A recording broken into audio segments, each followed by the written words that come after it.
Well, the summer transfer window has slammed shut, and mercifully, the first international break of the season is almost over, and that means we are back today for Matchday 6 predictions from the 23-24 Championship season. We're going to run through all 12 games, giving our score predictions and the reasons behind them for each match, and hopefully, as you guys have been in your numbers, you'll continue to play along down in the comments. I hope you're looking forward to it, but before we go and get into these games, a quick shout out for yesterday where we had our Premier League predictions, including a preview of Fulham versus Luton Town. But more importantly, we've got to recap Matchday 5 because a number of you got involved, and like me, most of you struggled in what I'm going to say is probably the hardest weekend to predict we've ever had, despite not being my lowest score. Because I was a bit worried when we went through Matchday 5 because I picked out a couple of surprises, which I got a bit of stick for. They were Sunderland to beat Southampton and QPR to win at Middlesbrough. Both of those actually came off. And the only mistake I really made, which means I only got 6 points in the last match day, was that I didn't go for more surprises. Because I don't remember many weekends like this in a championship. Almost every game was a coupon buster. Of course, many of us, including myself, got one perfect score thanks to Birmingham versus Millwall. As you see, I got 6 points overall, and only one person matched me. That man was the ever-consistent Steve. He picked up 6 points, including a perfect score for Bristol City's win at Swansea, which not many people predicted. But the fact that 6 points was the joint best score this weekend tells you just how hard it was to predict. Bonkers scores everywhere. Hopefully we won't have another match day like that for a long time. But for now, we're going to turn our attention to the future and hopefully a slightly easier weekend. Matchday 6 starts with 2 games on Friday night, as of course we've got our first midweek fixture list coming up in the midweek after. And we start with the 7:45 kickoff not on TV between Hull City and Coventry City. Now, if we have a look at the games before the international break, Hull were another one of those monster shocks. They won 1-0 away at Leicester, who had the perfect record going into that weekend. A really classic away performance, sat deep, defended deep, let Leicester have the ball, and they let Leicester shoot from distance and took their chances. For the 21 shots Leicester had, they had 1 shot on target and 1 other glorious chance. Otherwise, Hull largely kept them at bay. They nicked a goal on a counter with Liam Delap, who has added a real goal threat to them this year. And you've got to say, it was a fabulous away performance, and what we've been used to seeing from Liam Rosenior since he came in. On the flip side of that, Coventry-Watford was a bonkers game, and we thought it was going to be quite tight, quite cagey. Well, 3-3 was the score, and Coventry, despite probably being second best at times, were aided by some absolute gifts from the Watford defence. I mean, the Hurt own goal is just unexplainable, and it weren't great defending for some of the others too. A 6-point thriller, but not bundles of quality, and very worrying signs defensively for Coventry, which we've not been used to saying in recent times. So it does make this game a pretty tricky one to predict, but with Friday night football, we very rarely see high-scoring games. And I'm going against the grain in the next match. This one, I'm sticking with it. So I'm going to start this match day as I started the last one, as it's about the only thing I got right. I'm going to go for Hull and Coventry to play out a 1-1 draw. The Championship's favourite scoreline is going to make a few appearances today.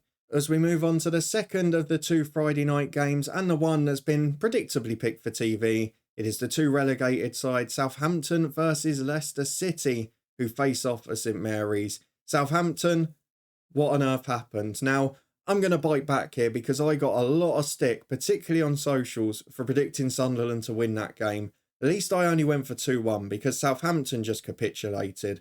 We talked about it pre-season. Russell Martin's teams always let in goals, and they had a warning against Norwich. This game was just awful. They conceded chances galore. They almost looked to give up a little bit at 3 or 4-0. Yes, kept the ball nicely, but just conceded stupid chances galore. And unfortunately, they got hit on the counter by a Sunderland team that we know can do that. So Southampton are going to have to bounce back. The problem I have here, though, is that Leicester have added to their attacking ranks after losing their perfect record. We talked about not being completely sure on Maresca, and did he do the right things to change the game there? I'm not entirely sure. There didn't seem to be a plan B, and for both of these sides, that could be a problem this year. Both love to have the ball based on what we've seen this season, so it is going to be a battle of possession. I would imagine Russell Martin's side will win that. And if Leicester have got their wits about them and tactically set up right, they probably should invite Southampton on and try and hit them on the counter, because Russell Martin teams do struggle with that. They've got threat from set pieces as well. And for me, this is going to be an away win. I do worry about Southampton. They had a great start to the season, but they beat two of the promoted clubs away from home with late winners and beat a QPR side at home narrowly that a lot of people expected to be down there. When they've played real quality opposition, they've let in 9 goals in 2 games. I do think that Leicester will find their scoring boots in this one, and I'm going to stick my neck on the line with a comfortable away win. I'm going for Leicester to nick this by 3-1. Let's move on to Saturday and 2 teams that have had, well, a pretty average start to the season, but a dismal performance each before the international break. Now, it's a bit of a weird one this. It's Blackburn versus Middlesbrough. 2 sides that were in and around the playoff mix last season. 2 sides that had a massive goal threat for a lot of last season. Not in the last game they didn't. Blackburn lost 3-0 at Plymouth and missed some unbelievable chances. Middlesbrough against QPR created great chances galore. It was probably at times going forward the most similar performance we've seen to last season. But you've got to take those chances, and they didn't. And then they got sucker punched by a brilliant goal from Dazelle. Switched off a little bit in the second half defensively, but going forward, there were great signs of creating chances for both of these teams. But Blackburn without Ben Brereton Diaz this season, Middlesbrough without Chuba Akpom, without Cameron Archer. Where is the goal threat coming? And both of them have got to find it pretty quickly. I do think there's going to be goals in this game, purely because you can't keep creating chances without them. Borough did have a goal threat away at West Brom. Blackburn scored 8 at Harrogate in the Cup. Maybe there'll be a couple of changes there. I do feel that this is going to be a good game. Both teams have started the season poor defensively, particularly Middlesbrough, who have let in 11.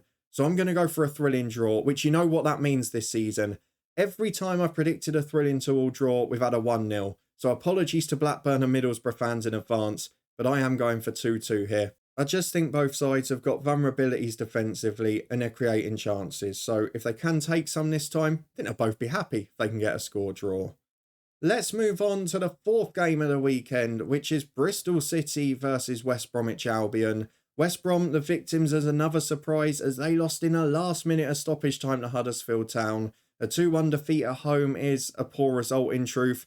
And for Corberán against his former club, that is going to be one hell of a sucker punch. West Brom, for the most part, dominated the ball in the game. But again, what do you do with it? We've talked about this for years doing these predictions. The team with less possession quite often wins the game, more than half the time, because it's what you do with it. And the style of keeping football, it's great if you're Manchester City. If you're further down and you haven't got that finishing touch or that creative spark at the end of a move, it can be problematic. West Brom, I feel it will click for, but that was a really poor display after a great result against Borough as well. Whereas for Bristol City, a really good away performance and result at Swansea City. Again, gave up the ball, only had 39% of it. Created good chances on the counter though, and Sam Bell, the youngster, starting to look good this season. They've got a decent championship team this year, Bristol City, and with the right run and a few less injuries, they could well be up there this year. I really think they're a threat the way they play on the counter, and I think they will pick something up in this game as well. Now, at home, breaking teams down has been a bit trickier for them. We've not seen the most exciting games at Ashton Gate. So as a result of that, for the second time today, I'm throwing out the Championship's favourite scoreline. I don't think West Brom have got enough, so at the moment, I'm going to go for 1 goal apiece. Let's move on to what many expect to be a battle at the bottom this year, and even now it's 20th v 21st. It is Huddersfield Town versus Rotherham United. Rotherham look good at home. They beat Norwich with a really good performance to get their first win of the year. And to be fair, was probably the best we've seen them play this year. Again, gave up a lot of the ball, but counter-attacked at speed. And to be fair, Norwich without Sargent, which we'll talk about later, they got away with a couple of missed chances, but better from Rotherham going forward. For Huddersfield, important to get that first win away at West Brom. Jack Rodoni with the late goal. Of course, Neil Warnock had been criticising his board earlier in the week, but they got the job done. They got off the mark. And on paper, you look at that team, it's not a great championship side, and you have to give him credit for what he's managed to do. But a couple of players in at the end of the window, maybe it's going to be the start of a rise up the table for Huddersfield for now. This is a big 6-pointer at the bottom, but the thing that worries me is Rotherham's away form. The 6-1 defeat in the Cup, the 2-1 at Sunderland, the battering at Stoke on the opening day. They've looked so susceptible defensively. They're yet to keep a clean sheet. They've been awful on the road. And while Huddersfield, they haven't been much better, they've let in a few less goals at times. So what I'm going to go for in this game is a narrow Huddersfield win. I can't predict either team to keep a clean sheet because there's no evidence it's going to come. But I feel Rotherham away from home are going to really struggle this year. So I'm going to go for Huddersfield to nick it and the same score as last time, 2-1. Let's move on to the team that Rotherham beat and shocked in the last match day. It is Norwich City against Stoke City. Norwich back at Carrow Road where they have been very good so far this season. And to be fair, despite the minor blip, they're up in those playoff places. They're the top scorers in the division by far. But Josh Sargent out injured for the long term after that injury against Huddersfield. Andrew Omobamidele moving on, albeit Danny Barth a good experienced replacement. And we've talked a lot about Norwich's recruitment this summer. Very sensible for the short term, but they've probably got to get up this season for it to work. Of course, they've brought in a striker from Forest as well. They've added a bit of depth to the squad. And Stoke, for all of their qualities and excitement at home this season, they were poor against Preston. They've also been poor away from home. And they've not had much of a goal threat on the road. So I feel like at the risk of looking stupid, as we saw in the last match day, this has all the potential to be a comprehensive, comfortable home win. So I'm going to go for the efficient home scoreline of 2-0. I just can't on paper see anything other than a Norwich win. Although last match day throws everything on paper out the window. Let's move into the second half and we go to the first of two teams that remain unbeaten. It is table toppers Preston North End against promoted Plymouth Argyle. A great result for Plymouth at home to Blackburn, a 3-0 win. Blackburn squandered some pretty unbelievable chances in truth. And on another day, if it had been 3-1 to Blackburn, I don't think anyone would have complained. But Plymouth on the counter looks a threat. They do create chances, but they also give plenty up at the back. And they're not going to play like that many games this year and keep a clean sheet.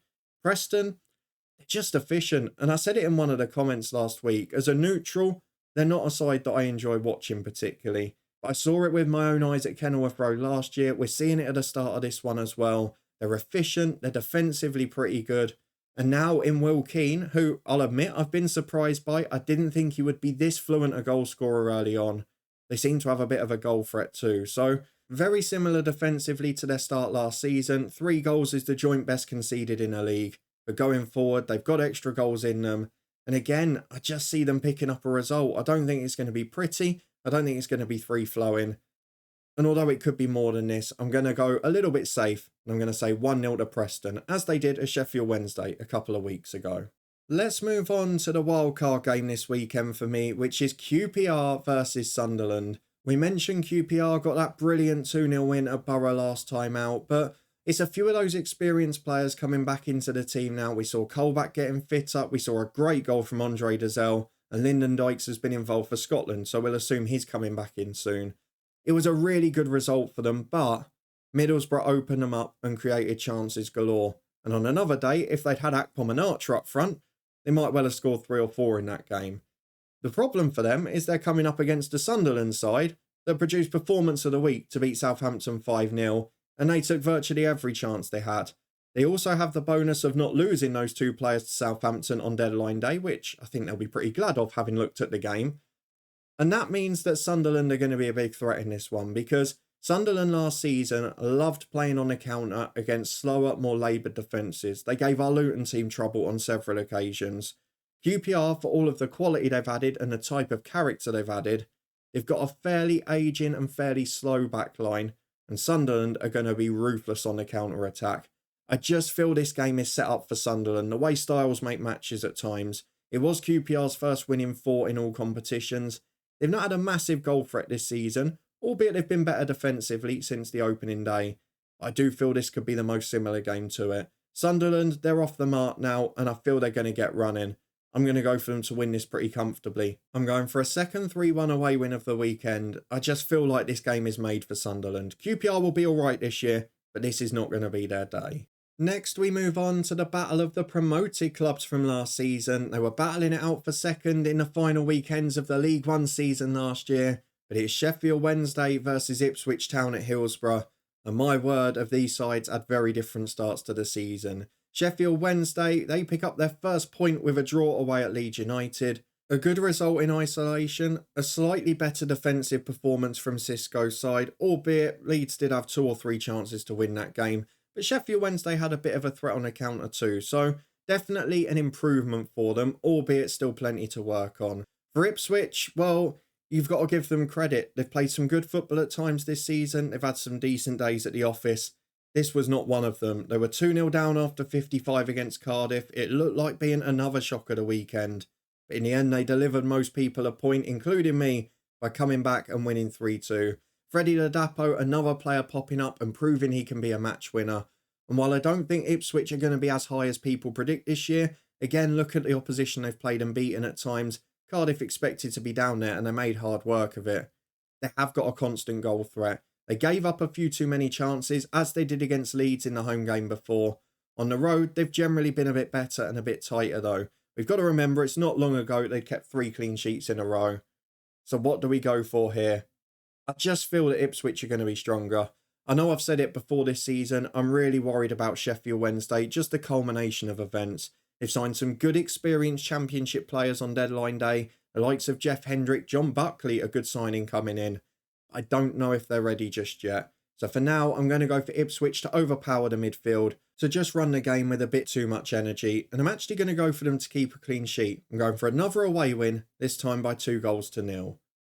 And the final game at 3 PM on Saturday is Watford versus Birmingham City. Now Birmingham, fair play, are the only other side unbeaten in the league. At the time of recording, which is Monday, John Eustace is being very heavily linked with Mick Beale's job at Glasgow Rangers. John Eustace has committed his future and said, I'm dedicated to this club. He is a boyhood fan. But there's a little bit of miscommunication because Tom Brady has not really helped the cause by talking about Wayne Rooney during the week. As it is, I don't think we're going to see any change for the short term. And Birmingham, I say this again, they have signed so well this summer. Great to see direction in the club. A good young set of players coming in. Added to on deadline day by Cody Drame, which as a Luton fan, seeing him last season, really made me pay attention. It's another terrific signing at the end of a very good window. And if they can keep, which is the hardest question in the Championship, if they can keep John Eustace and his young squad together and they give the project time, I hate saying the word project, but it does apply in this circumstance. Maybe not this season, where they can have a more comfortable year. I can't see any reason why next year they can't be right up there in the promotion push. They'll have the ground open again in full. They'll have a full house there. I feel Birmingham, if they're patient and if they do things right, they're building something quite special there at the minute. So we'll wait and see if they ruin it off the pitch or not. For Watford, a crazy draw at Coventry. And let's be honest, a game in which generally they played really well and then gave up some of the biggest gifts you'll ever see in a Championship. And it doesn't matter how well you play. You cannot give away the type of goals Watford gave away in that game. The own goal's remarkable. The defending to make it 3-3 was not great. And in a game where Watford probably should have won 2 or 3-1 away at a very good team, they've come away with just a point and probably will be disappointed with that. So a difficult day for them. I can't see this being an entertaining game. Watford's ones before, they hadn't scored for 3. Very solid defensively. And Birmingham, we know away from home what they do against the top sides. They'll be wary of what Watford did at Coventry and at home to QPR. And as a result, I'm going to stick my neck on the line here and say they play out a 0-0 draw. Sorry to both sets of fans. Then bizarrely, the final game on Saturday is a 7:45 Welsh derby. It is Cardiff City versus Swansea City, moved to later because of rugby that kicks off at 4:45. Why it couldn't have been at lunchtime like it always is, I'm not quite sure. Sure, it's not a policing issue with the rugby over in France, but there we go. Cardiff v Swansea is the late kickoff, and both sides have had a dismal start to the season, haven't they? 4 points for Cardiff, 2 points for Swansea, and Cardiff threw away a 2-goal lead. You just can't do that in a Championship. Swansea at home to Bristol City, same old mistakes defensively. Again, had a 1-goal lead, threw it away. And these sides defensively are giving us nightmares, to be honest. Cardiff have not been great. Even the games where they've picked up points like the Leeds game, they could have let in 6 or 7. Swansea are still defending like a Russell Martin team, but without the attacking threat. With Joel Pirro gone and a bit of turnover in the window, it's going to take time there. But I do think Michael Duff is a good manager and will get it right. For this game, though, I genuinely didn't know what to predict. I had no idea based on the form book what to go for. I think both teams will score goals. I think both teams are poor defensively. So I've basically gone for the fact that Cardiff have got a mental block in this derby recently. Swansea have won all of the last 4 games in the past 2 seasons, 3 of them pretty comfortably as well. I'm not sure it'll be as comfortable this time because they're not good enough at the back, but you just feel at the moment that Swansea have Cardiff's number in the South Wales derby. So I'm going for Swansea to nick it by 2-1. I don't think there's anything between the two sides at the minute, and I think they're both in big trouble the way they're going. But purely on the recent record between these two, I'm going for Swansea to nick it. And the final game, thank you to Sky, is on Sunday lunchtime. It's going to mean a late release on Sunday for the midweek predictions. It is Millwall versus Leeds United, which on paper is not the most glamorous game. In recent games, these two sides have not produced many goals. Millwall, though, probably will be pleased to have picked up 4 points from their last 6. A 1-1 draw at Birmingham, which Kevin Nisbet scored in again. 2 games in a row, he's got their goal. Starting to look like the goal threat they needed. For Leeds, well, they created chances, but could not put the ball away against Sheffield Wednesday. A 0-0 draw for them after scoring 4 at Ipswich, but a clean sheet is probably a blessed relief for Daniel Farke at this point. Both sides, I think, will be up in that mix for the top 6. They've not started particularly well, but it's early days. I can see it being a hard-fought game. And of course, Leeds have done a bit of an enforced swap deal on deadline day. Jadon Anthony in for Luis Sinisterra, who's gone to Bournemouth. And Alan Campbell's gone to Millwall, which is, as a Luton fan, both a bit disappointing, but he's a very good signing at Championship level. Will add energy and box-to-box experience for the team.